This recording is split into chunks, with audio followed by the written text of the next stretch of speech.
Now that we have considered the forcible creation of a class of outlawed proletarians, the bloody discipline that turned them into wage labourers, the disgraceful action of the State, which employed the police to accelerate the accumulation of capital by increasing the degree of exploitation of labour, the question remains: whence came the capitalists originally? For the expropriation of the agricultural population creates, directly, none but the greatest landed proprietors. As far, however, as concerns the genesis of the farmer, we can, so to say, put our hand on it, because it is a slow process, evolving through many centuries. The serfs, as well as the free small proprietors, held land under very different tenures, and were therefore emancipated under very different economic conditions. In England, the first form of the farmer is the bailiff, himself a serf. His position is similar to that of the old Roman villicus, only in a more limited sphere of action. During the second half of the 14th century, he is replaced by a farmer, whom the landlord provided with seed, cattle, and implements. His condition is not very different from that of the peasant. Only he exploits more wage labour. Soon he becomes a metayer, a half-farmer. He advances one part of the agricultural stock, the landlord the other. The two divide the total product in proportions determined by contract.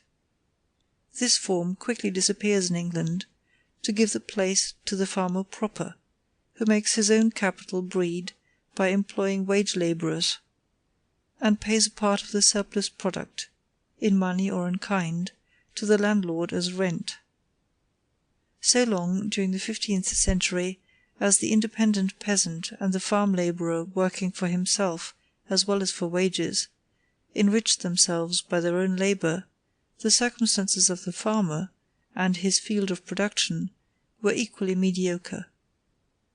The agricultural revolution, which commenced in the last third of the 15th century, and continued during almost the whole of the 16th, excepting, however, its last decade, enriched him just as speedily as it impoverished the mass of the agricultural people. Footnote: Harrison, in his Description of England, says, "Although peradventure £4 of old rent be improved to 40 toward the end of his term, if he have not 6 or 7 years rent lying by him, 50 or £100, yet will the farmer think his gains very small." End of footnote. The usurpation of the common lands allowed him to augment greatly his stock of cattle, almost without cost, whilst they yielded him a richer supply of manure for the tillage of the soil. To this was added in the 16th century a very important element. At that time the contracts for farms ran for a long time, often for 99 years.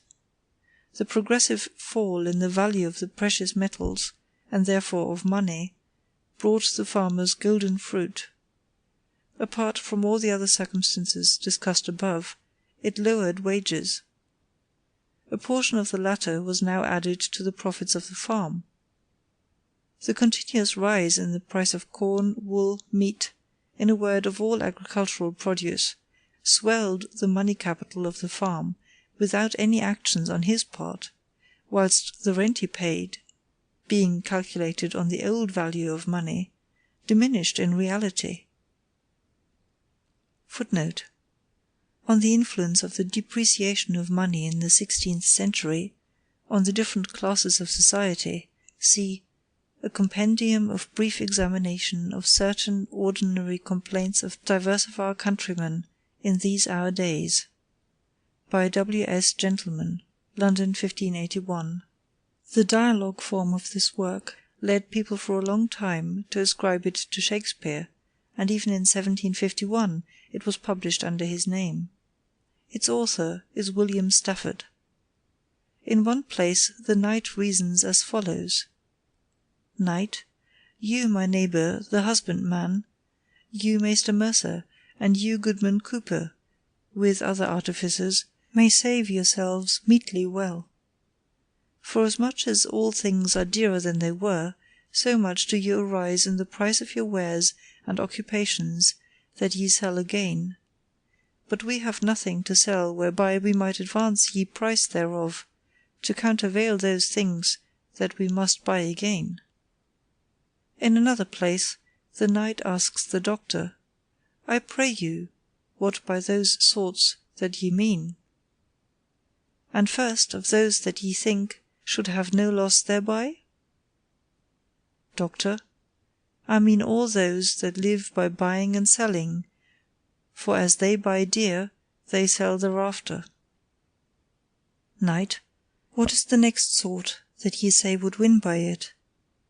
Doctor, marry, all such as have takings of fermies in their own manurance (cultivation) at the old rent, for where they pay after the old rate they sell after the new, that is, they pay for their land good cheap, and sell all things growing thereof dear. Knight, what sort is that which, ye said, should have greater loss hereby than these men had profit? Doctor, it is all noblemen, gentlemen, and all other that live either by a stinted rent or stipend, or do not manure (cultivate) the ground, or do occupy no buying and selling. End of footnote. Thus they grew rich at the expense both of their labourers and their landlords. No wonder, therefore, that England, at the end of the 16th century, had a class of capitalist farmers, rich, considering the circumstances of the time. Footnote. In France, the régisseur, Stuart, collector of dues for the feudal lords during the earlier part of the Middle Ages, soon became an homme d'affaires, who by extortion, cheating, etc., swindled himself into a capitalist. These régisseurs themselves were sometimes noblemen. For example, this is the account given by Monsieur Jacques de Tourès, knight, and lord of a manor near Besançon, to the lord who administers the accounts at Dijon for his Highness the Duke and Count of Burgundy, of the rents appurtenant to the above-mentioned manor, from the 25th day of December, 1359, to the 28th day of December, 1360. Alexis Monteil, Traité de matériaux manuscrits, etc., pages 234–235.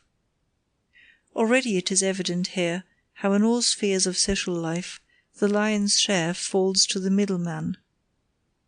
In the economic domain, for example, financiers, stock exchange speculators, merchants, shopkeepers skim the cream. In civil matters, the lawyer fleeces his clients.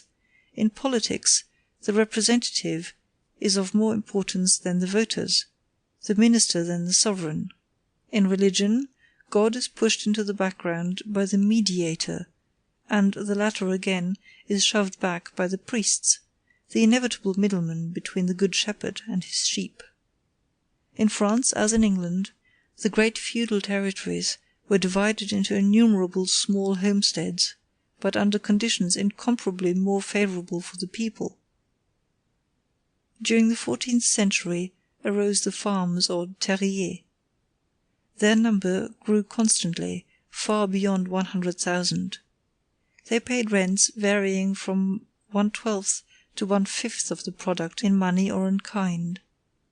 These farms were fiefs, sub-fiefs, etc., according the value and extent of the domains, many of them only containing a few acres.